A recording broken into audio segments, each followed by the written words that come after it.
How's it going, everyone? Today's lecture will be discussing cell signaling and cellular communication. We're going to talk about three different types of cellular communication: gap junctions, cell-to-cell binding, and then communication through extracellular chemical messengers. First, we'll discuss gap junctions, and that is how two neighboring cells are actually going to send messages back and forth between one another. We talked about this in earlier chapters, but connexons are these little tunnels that form, this ability to communicate between two cells, and then ions and small molecules can go from one cell to the next through this gap junction in order to carry out some sort of action in a neighboring cell. Next, we have what's called cell-to-cell binding, where the surface molecules, also sometimes called cell adhesion molecules, will actually serve to connect these two cells and can be used to signal changes in environment between these two cells. And then we have what's called extracellular messengers, where one cell can secrete some sort of chemical or some sort of hormone, some sort of neurotransmitter in order to have a sequence of events happen in a target cell. And so that cell that releases the extracellular messenger, that's called the secreting cell, and then where it is binding to is called the target cell. And so these extracellular chemical messengers typically are going to bind to a receptor, either on that target cell or in that target cell, which then causes a signal transduction, which leads to some sort of cellular response. So some type of hormone or neurotransmitter or extracellular messenger is going to bind to a receptor located on the cell, and that's going to start that signal transduction pathway where either proteins or molecules will activate other proteins and force other molecules to come about, and eventually that cellular response will occur. So a lot of times there's multiple steps in order to get to the cellular response that we want to happen. So I named these already, but the different types of extracellular chemical messengers are hormones, neurotransmitters, and local mediators. Hormones produced by our endocrine system are going to be transported via the blood. So an endocrine cell is going to synthesize these hormones, and then release them into the bloodstream. And those hormones are going to travel throughout our circulatory system before binding on specific receptors located on distant target cells. Neurotransmitters are secreted by neurons, and those neurotransmitters released by that neuron are either going to bind to neighboring neurons and continue a message throughout the body, or it's going to bind to a target cell, and that place where a neurotransmitter is released is called the synapse. And we'll talk more about this when we get into the nervous system. But this neurotransmitter can either keep the message going throughout our nervous system, or when it lands at that receptor for that target cell, it's going to bring about a signaling cascade and a cellular response. Then we have local mediators, and they are going to be able to bring about a cellular response in a nearby target cell. They're characterized as either autocrine, which is actually when a cell releases a local mediator to bind to itself to bring about a cellular action. So autocrine, the cell is signaling itself, and then a paracrine cell or a paracrine local mediator is going to bind to a nearby target cell in order to bring about a cellular response.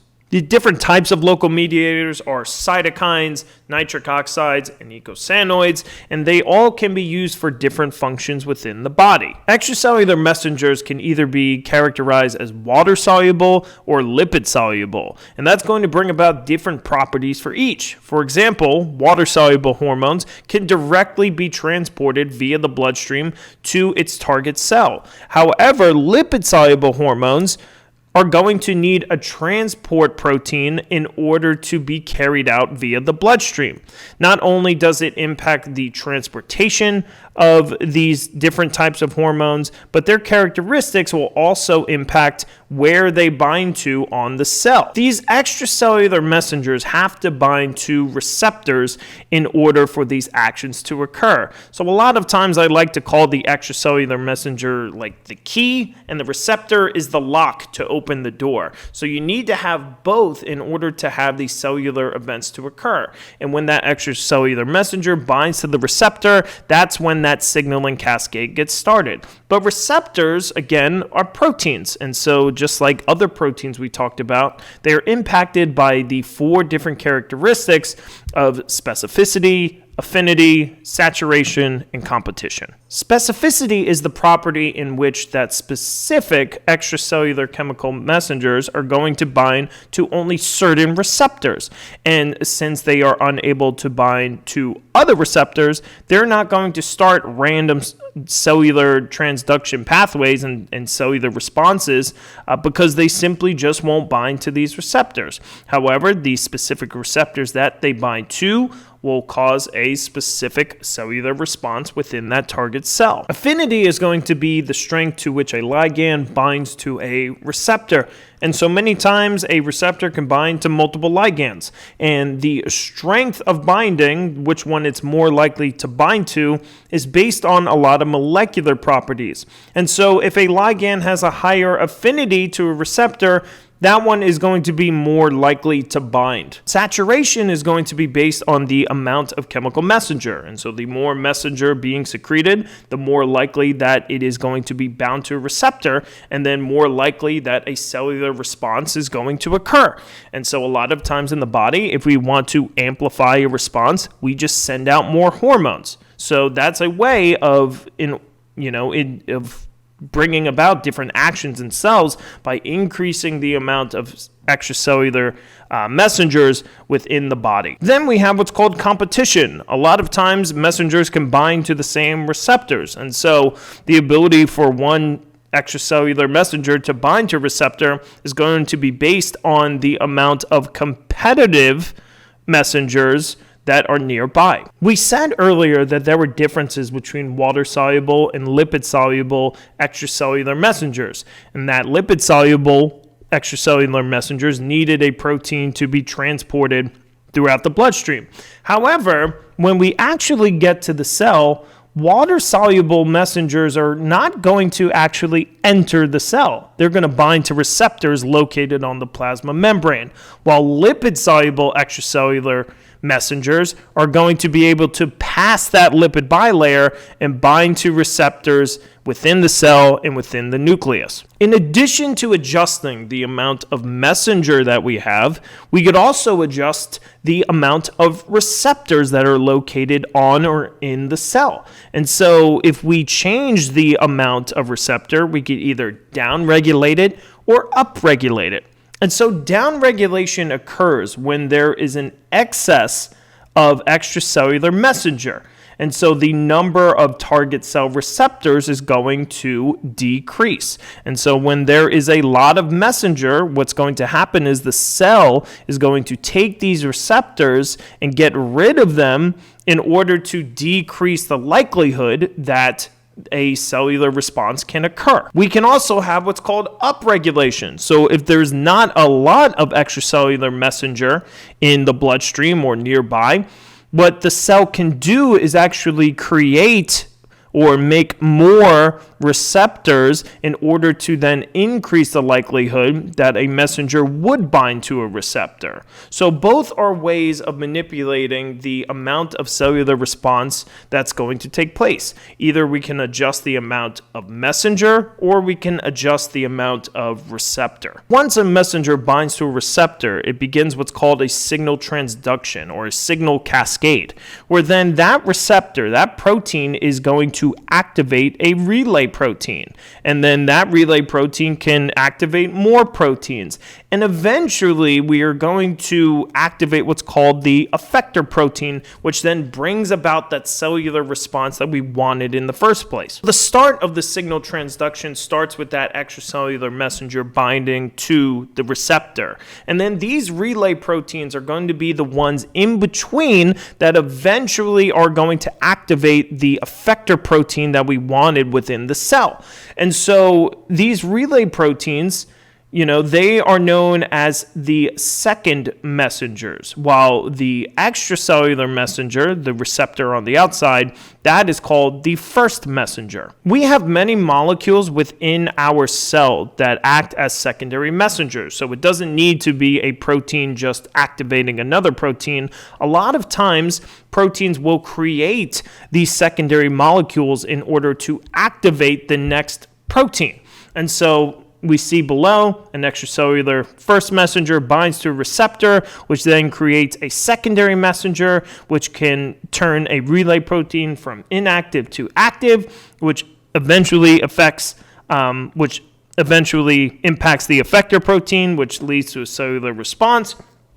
Or the receptor can just activate a relay protein directly, which then can do something like phosphorylate the effector protein, which also leads to a secondary response. So either it can be a protein just directly activating the next protein, or a protein creating a secondary messenger in order to activate the next protein. Many times lipid-soluble hormones are going to bind in the nucleus. So what you see here is one example of that is called a steroid hormone, and we know, from popular culture when we talk about steroids, that usually means that there's something anabolic going on. So in this case, we have a steroid hormone binding to a receptor within the nucleus, which leads to an increase in genetic expression, which then makes a new protein, which then can carry out a cellular response. Nitric oxide is another example of a molecule that could pass the lipid bilayer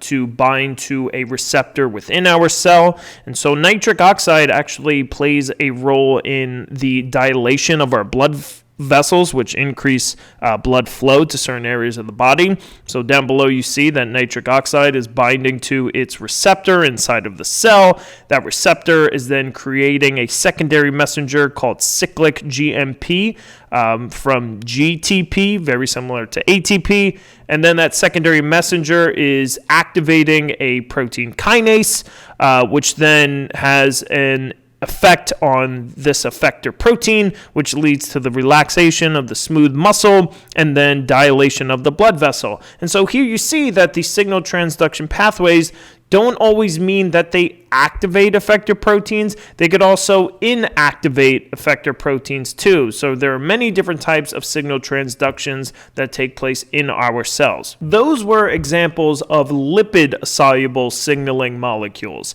But we also have water-soluble signaling molecules, which are going to bind to receptors located on the plasma membrane. And there are many different types of these receptors. Ion channels are going to have a place for a messenger to bind. And when that messenger binds, it can open up the ion channel, allowing ions to move from the extracellular space to the intracellular space, or vice versa. And so when these messengers bind and ions move into the cell, along with their charges, that change in charge can eventually lead to a cellular response taking place within that target cell. Receptor tyrosine kinase is a type of receptor to which when a water-soluble extracellular messenger binds, what's going to happen is that it is going to be able to phosphorylate a relay protein, and that many times leads to its activation and then the start of that signaling cascade within the cell that eventually leads to that cellular response that we want to occur. Guanylyl cyclase receptors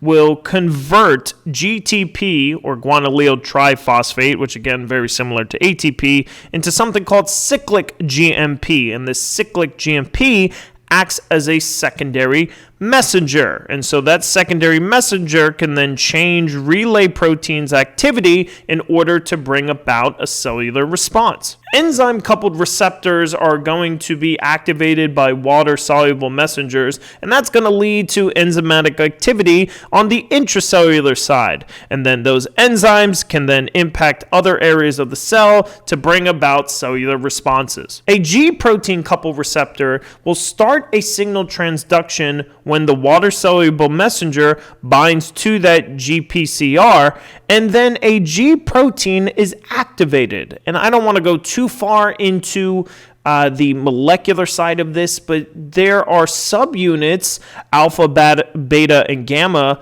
subunits of this G protein, which then split apart. And, part of that subunit can then activate or change the activity of other proteins within the cell. But in this example here, the G protein is actually activating a protein called adenylyl cyclase, which is similar to guanylyl cyclase, but instead this adenylyl cyclase is going to convert ATP into cyclic AMP. And that cyclic AMP is another secondary messenger, a commonly used secondary messenger, which can then change the activity of other proteins, bringing about a cellular response within the cell. G protein coupled receptors can start many different types of signal transductions. Here we see a G protein coupled receptor activating an ion channel, which allows ions with their charges to move from one side of the cell to the other, which can bring about a cellular response. It could also do this by activating an intermediate enzyme, which creates a secondary messenger that also opens up an ion channel and then will lead to some sort of cellular response. A G protein can also activate different proteins, which create different types of secondary messenger. So here we see, for example, the GQ protein activating a protein called phospholipase C, which converts PIP2 into IP3 and DAG, and IP3 can open up this IP3 gated channel, which is a calcium channel located on the endoplasmic reticulum.